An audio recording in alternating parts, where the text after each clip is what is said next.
Welcome to another In Wheel Time podcast, a 30-minute mini version of the In Wheel Time car show that airs live every Saturday morning, 8 to 11 a.m. Central. Podcast channel.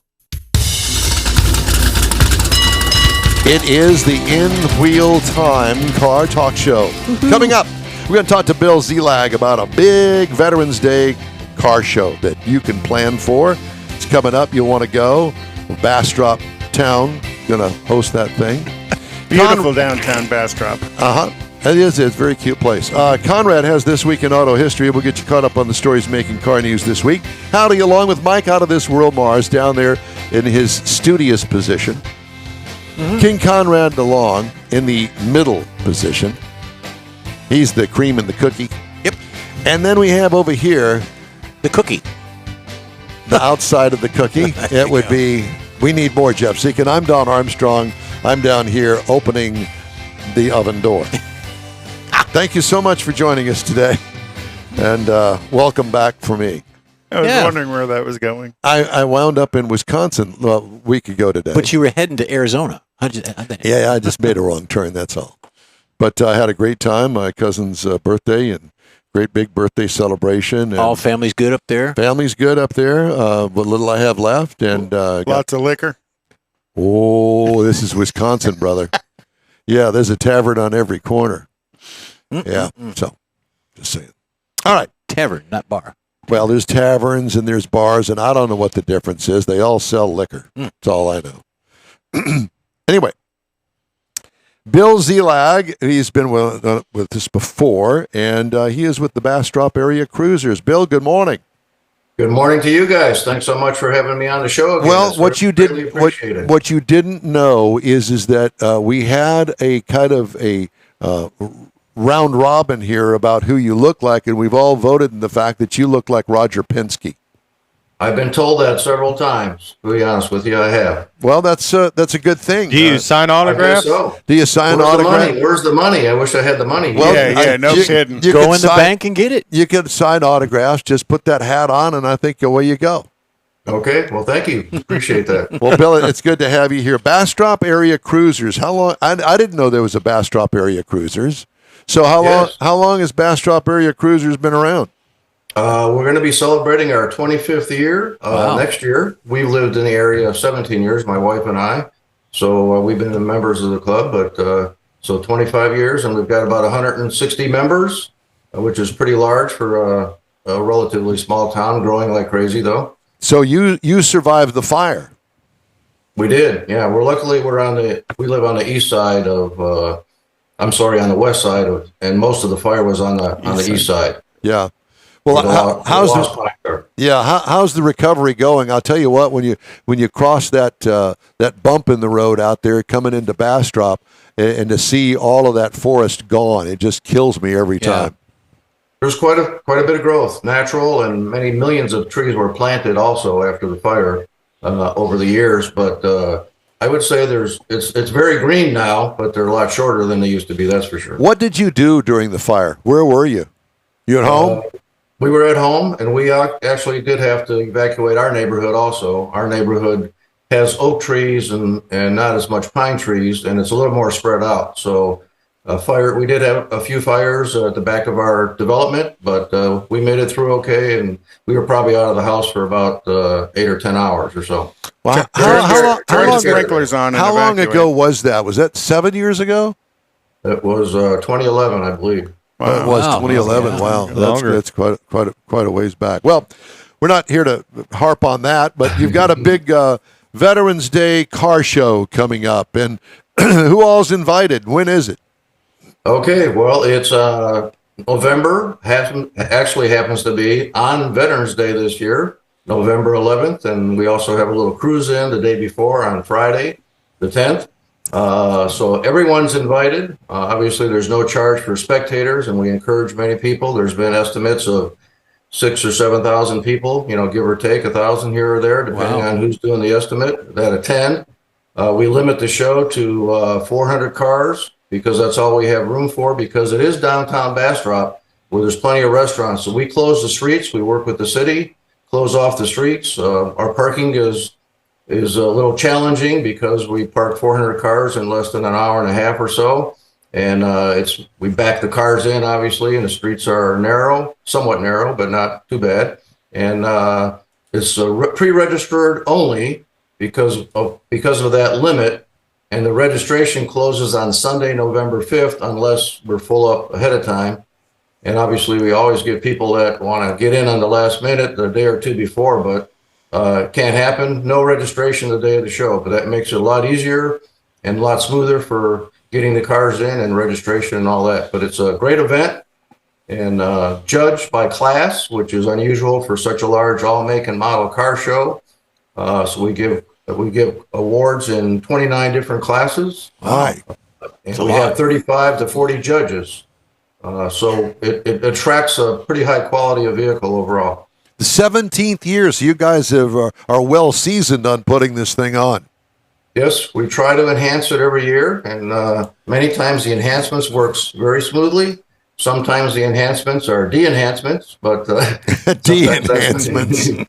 But sometimes that's not quite as evident to the people there. But we try to do the thing. We usually have at least 140 volunteers, and obviously many are our own members. Not all of our members are volunteers, but we get the high school automotive program from Bastrop High School. We get their students from their Skills USA group involved, and we get other high school students that are in the Honor Society, and many community volunteers. And of course, all of our businesses, both downtown and outside of the area, are heavily involved as sponsors. We've got probably 170 or so different sponsors at different levels for the event.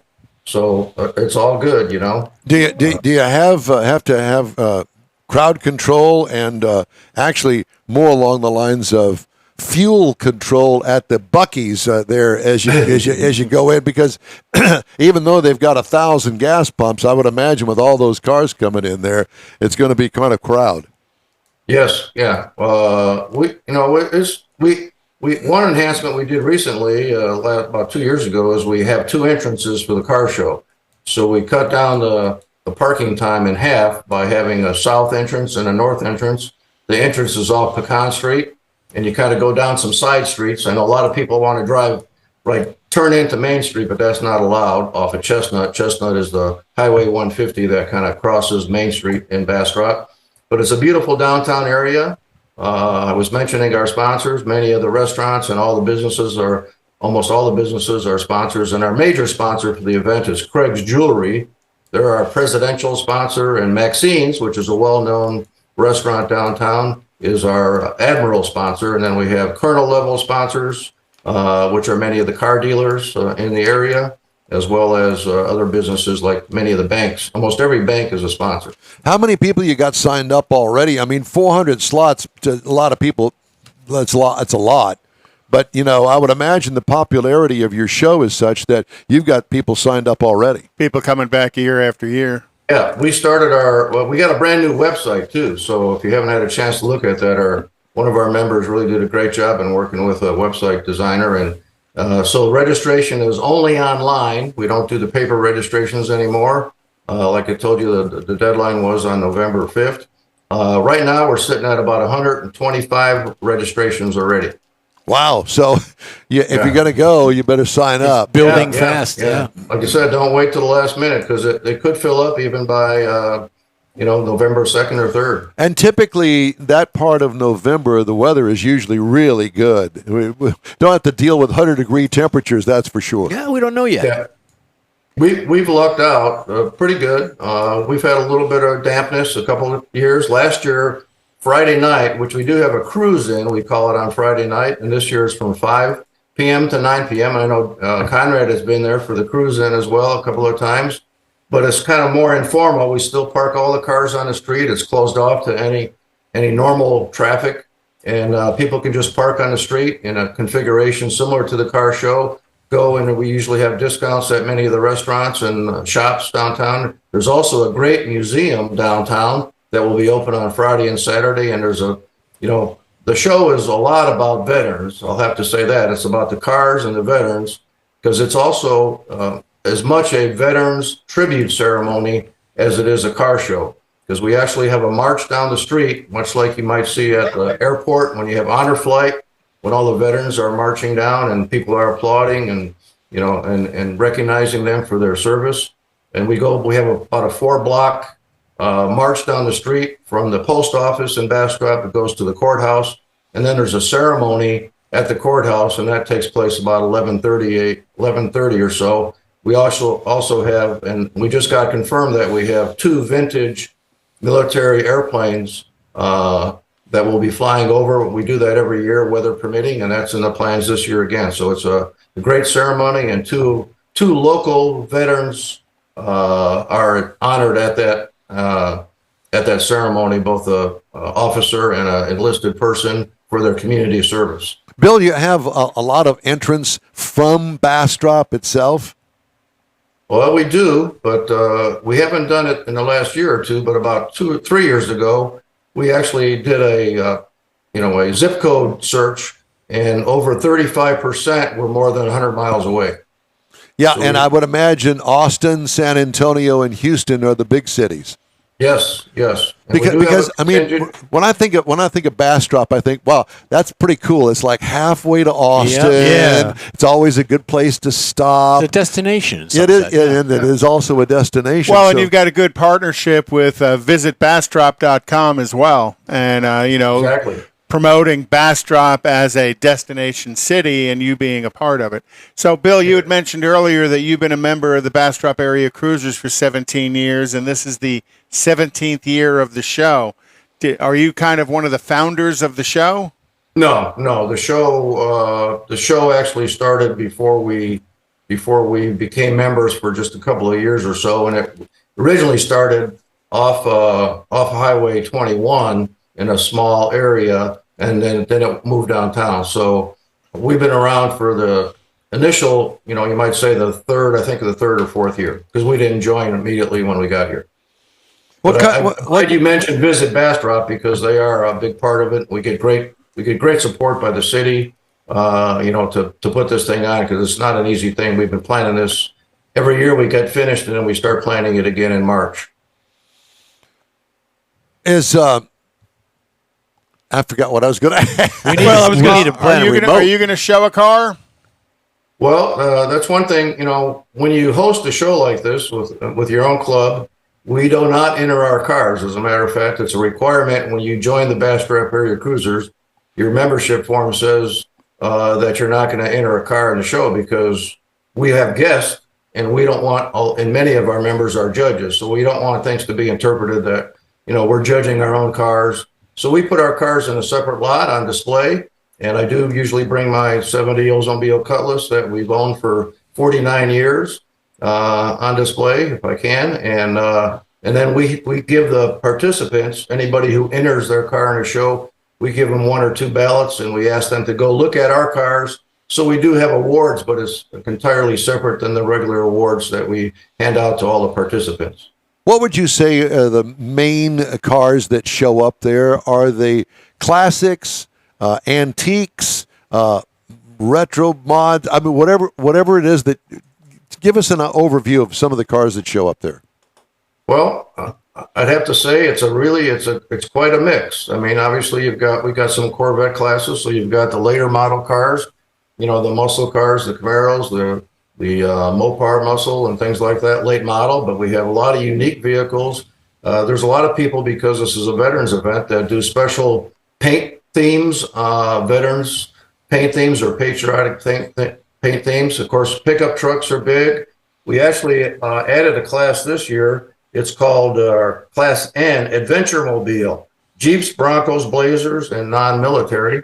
We have some Jeeps that come in, military vehicles, and classics and antiques. I know there's one of our Oldsmobile Club members that comes down with his 27 Oldsmobile, and there usually are some 20s and 30s vehicles in there. Street rods, resto mods. It's really a mix, to be honest with you. I can't say that there's anything prevalent.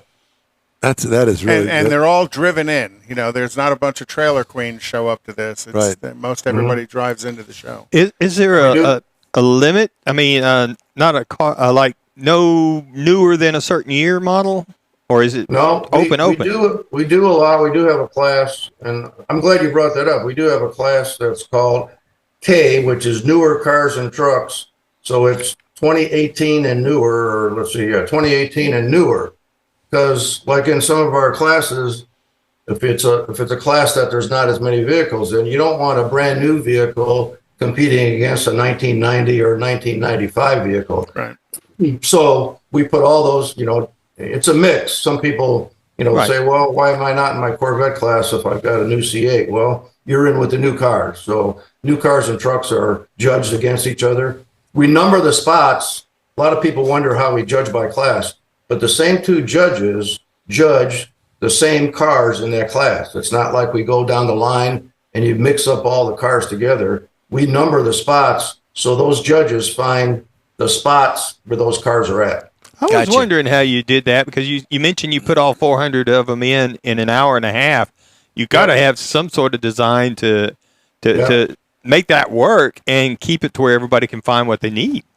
Yeah, exactly. So the cars aren't, it would be impossible really to park the cars by class, because then it would take probably till 3 in the afternoon to get them all in there. Now, on your website, do you show the kinds of classes of cars, like, for instance, N, what N would be? Yes. Well, I guess I don't understand totally your question. Well, for instance, I have a 2001 Corvette, and I'm sure that falls under one of your categories of classes. And are there? I mean, it wouldn't be just a 2001. It would be, I don't know, 10 years worth. Well, I think I get what you're asking for. For one thing, there are some classes, there are some vehicles that could fit in more than one class. We only allow somebody to register a car in one class because we don't want somebody to win 2 awards with the same vehicle. Of course.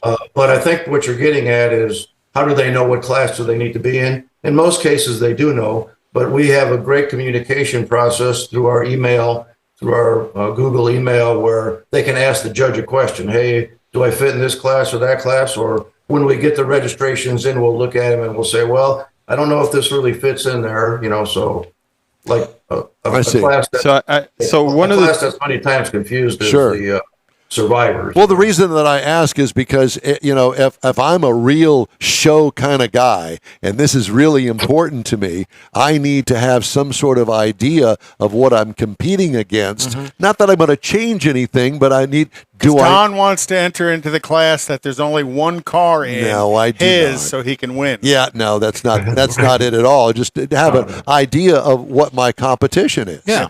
I mean, I don't want to go up against some guy that has a trailer queen that he's going to show up, and he's going to beat me right out of the box. No, but it sounds like you've kind of got it laid out to where if Don registers his Corvette, he's got to do it ahead of time. So when he shows up, he's going to know what class he's in, what group he's in. He's going to know where to park his car because you've got a numbered system. And all these got to me, that sounds like it's pretty cool. It's a lot better than a lot of places. We park the cars as they come in, so they don't really know where they're going to park. We number them after they pull in. Gotcha. Okay, so you do it so you can track them afterwards. Okay. Yeah. And that's an important point too. Obviously, many times, and we do have 2 awards for club participation. Which club brings the most cars? And one is a cash award of $100 plus a trophy, and the other was $50 for the second highest number of cars. But if you want to park together with your friends or fellow club members, you have to drive in together. There's no way that we save spots. So Bill, we're running out of time here. So let's get everybody an address where they can go to register and look at all of the things that they need to know going to the big show. Bastrop Area Cruisers.com is the place to go. Our new website. It's a really good job, and you can click right there and register. You pick and also the registration fee is $35, but that includes a show T-shirt. If you show up for the event, you get your T-shirt included with the price of the $35 registration. And go online and use any type of credit card, and that's the main way to register. The only way to register, really. Bill, it's great to talk to you. Thank you so much for joining us today. Best of luck. Let's touch bases again when we get closer to November. Okay, sounds good. Appreciate it very much. Thank you. I love that. I didn't know all of that, so it's good to know. I was looking at the calendar. He said November the 11th is their event. If Stan happened to hit the third Saturday of the month, that would be the following Saturday, the 18th. And then the following Saturday would be Autorama. We could go on a road trip for 3 weeks. Yeah, there you go. Just saying. I need a permission All slip. right, time now for This Week in Auto History here on the In Wheel Time Car Talk Show. Conrad has that. Well, I know Jeff is a fan of the of a couple of cars, so we'll have a little bit of that in here. Thank you, Conrad. In 1954, the Ford Thunderbird began production. The original T-Bird, very iconic car. And then in 1959, the Ford Falcon was introduced as well. Not quite as iconic, but some pretty cool Falcons. There was a Sprint with a little Hypo 289 available. And, to a large degree, that was the foundation of We made so much fun of those cars. Come on. They're But that was sleepers. the foundation of the Mustang. I understand that, but it Sleeper. sure didn't look like that. And then you could also get that in a Ranchero, which I thought was a cool car. That would have been okay, but that one there that you're showing, That's the four-door. You could easily tub it out. And then in 1980, Willie Nelson hits the charts with "On the Road Again." Okay. So I've seen younger faces on money. and then That's good. In 1989, Lexus begins car sales here in the USA. Yes. There you go. Which is just a derivative, an upscale version of the Toyota. Last week we talked about the Mazda Amati brand that kind of bombed. Well, Lexus to this day is still quite a desirable car in the industry. Yeah. And then in 1994, the National Corvette Museum opens up. Have you been, Don? I never have. You got to go. I know that. I do. They have big, huge Corvette events every year. You can actually get an RPO on your Corvette for museum delivery, and they will deliver you the vehicle right from the museum. It's a desirable RPO to have if you're going to own a Corvette forever. And then in 2002, the last Mercury Cougar was built. Now, that's a 69 Eliminator. That's a good-looking car there. That's the 302. That was the Mercury version of the Boss 302 Mustang with the Boss 302 engine. School buddy of mine had a 390. That was kind of my favorite year for Cougars. But you can get some pretty cool engines in Cougars. 428 Cobra Jets. There were 2 Cougars that were built with the Boss 429, but they were built for the Wood Brothers kids. Yeah, large money today. So the last Cougar was built in 2002, and the last Cougar was not a desirable Cougar. That was that little import-looking thing. Yep. And then in 2006, the Bentley Continental GTC production begins. If you're into Bentleys, beautiful car as well. And actually, that kind of a featured car in Gulf Coast Auto Works. You can see them working on the front of one of those as they're putting a front sealant, protector on it. Protector. So that's This Week in Auto History. Back to you, Don. All right, thank you so much. I appreciate that. An evaluation of 25 vehicle brands' consumer privacy policies found that none of them offer adequate protection, according to Mozilla's Privacy Not Included survey. Each brand collects too much data, can share or sell too widely, and fails to grant drivers control over their data, according to Mozilla. This survey was released on Tuesday, the story from Automotive News. The Privacy Not Included survey, launched in 2017, found that all 25 car brands reviewed collect more personal data than necessary and use that information beyond operating the vehicle. Some brands even collect data about drivers' sex lives and genetics. Automakers harvest personal information through sensors, It's cameras, microphones, cameras, connected phones, and other devices, company websites, dealerships, and vehicle telematics, according to Mozilla. There was a feature this week on Nissan. Privacy Not Included has reviewed smart speakers, data apps, robot vacuums, and even sex toys. This is the first time the survey has reviewed car brands. Don's going, where are mine? Golly. So Big Brother is watching Yes, and they are. using the data. So And selling it. and selling it. Yeah. Yeah, I've always wondered how all of a sudden things will appear on my Facebook feed. It's like, what? Where did that come Do from? they list it on the Maroni? They No, don't no, list. no. It's not listed anywhere. You would be surprised what access OnStar has to your life. Where That's what I'm you saying, go, yeah. where you've been, how fast you got there, what's going on. They can actually turn the microphones on and listen inside your car if they choose to. Well, I have a car that doesn't have that. I have a 2001 model. I'm sure if I use my phone in the car, they know where the car is, but that's all that they know. You don't even have to use your phone; just have it in your pocket.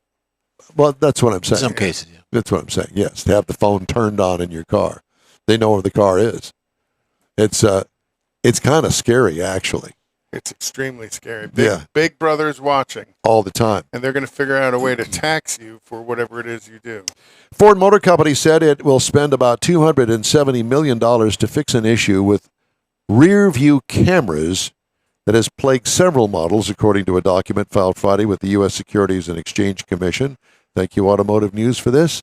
The affected vehicles are the 2020 through 2023 Ford Explorer and Lincoln Aviator, 20 to 22 Lincoln Corsair, 22 to 23 Ford Transit, 18 to 21 Lincoln Navigator, and 21 Ford Bronco.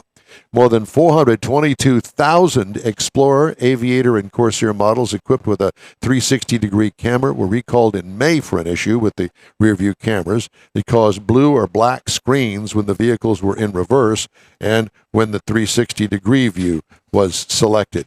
Ford later determined that camera hardware contributed to the blue or black screens experienced by consumers. Part of that action, Ford is also recalling the 20 to 23 Lincoln Aviator, a bunch of other ones. The recall affects more than 169,000 of those vehicles. Ouch, that's some big bucks that they're having to cough up. That's it for this hour of the In Wheel Time Car Talk Show. Quick break now. We'll be right back. We invite you to stay with us. The original group of Loopy Tortilla restaurants will have you telling your family and friends just what the original recipes mean when it comes to the best fajitas in Southeast Texas. Founder Stan Holt invites you to visit the original Loopy Tortilla near I-10 and Highway 6. Here's the original house that inspired the design of all the rest and the original charm that helped make Loopy Tortilla the go-to destination for Houston Tex-Mex. Speaking of original, nothing can compete with the original lime pepper marinade that everyone will agree makes Loopy Tortilla award-winning beef fajitas the best anywhere. Loopy Tortilla Katy is another location that gives you the same quality and service Houstonians have come to expect at Loopy's. It's located just off I-10 and the Grand Parkway at Kingsland Boulevard in Katy. Find yourself in Aggie Land? Head to the Loopy Tortilla in College Station, located just around the corner from Kyle Field. It's a great place to enjoy those famous frozen margaritas before or after the game. Headed east to Louisiana, stop in at the Loopy Tortilla in Beaumont. It too's on I-10. You can't miss it. The original group of Loopy Tortilla restaurants invite you in for the best Tex-Mex anywhere. You own a car you love. Well, why not let Gulf Coast Auto Shield protect it? Houstonian John Gray invites you to his state-of-the-art facility to introduce you to his specialist team of auto enthusiasts. We promise you'll be impressed. Whether you're looking to massage your original paint to a like-new appearance, apply a ceramic coating, install a paint protection film, nano-ceramic window tint, or new windshield protection called ExoShield, Gulf Coast Auto Shield is where Houston's car people go. Curbed your wheels? Instead of buying new, why not have them repaired? How about a professionally installed radar detector? Gulf Coast Auto Shield does that too. Get a peek inside the shop and look at the services offered by getting online and heading to gcautoshield.com. Better yet, stop by their facility at 11275 South Sam Houston Tollway, just south of the Southwest Freeway, and get a personal tour. Gulf Coast Auto Shield is your place to go for all things exterior. Call them today, 832-930-5655 or gcautoshield.com. The award-winning In Wheel Time Car Talk Show is available on the most popular podcast channels out there in 30-minute episodes. We realize our 3-hour live show can be difficult to catch in its entirety, so now you can listen every day to a convenient, fresh 30-minute episode. Check us out on Apple Podcasts, Spotify, Google Podcasts, Amazon Music, and Audible, along with a dozen more. In Wheel Time has the most informative automotive guest interviews and new car reviews, along with popular features including Conrad's Car Clinic and This Week in Auto History, along with automotive news headlines. Our live broadcast airs every Saturday, 8 to 11 Central on InWheelTime.com, the iHeart app, and on YouTube. Be sure to say hello when we're broadcasting from the Tailpipes and Tacos Cruise Inn, Autorama, and the Houston Auto Show, among others. Now, it's easier than ever to hear about all things automotive all week long. You're invited to join fellow car enthusiasts in becoming part of the ever-growing In Wheel Time Car Talk family. Don't forget those 30-minute podcast episodes on your favorite podcast channel. That's it for this podcast episode of the In Wheel Time Car Show. I'm Don Armstrong, inviting you to join us for our live show every Saturday morning, 8 to 11 a.m. Central on Facebook, YouTube, Twitch, and our InWheelTime.com website. Podcasts are available on Apple Podcasts, Spotify, Stitcher, iHeart Podcast, Podcast Addict, TuneIn, Pandora,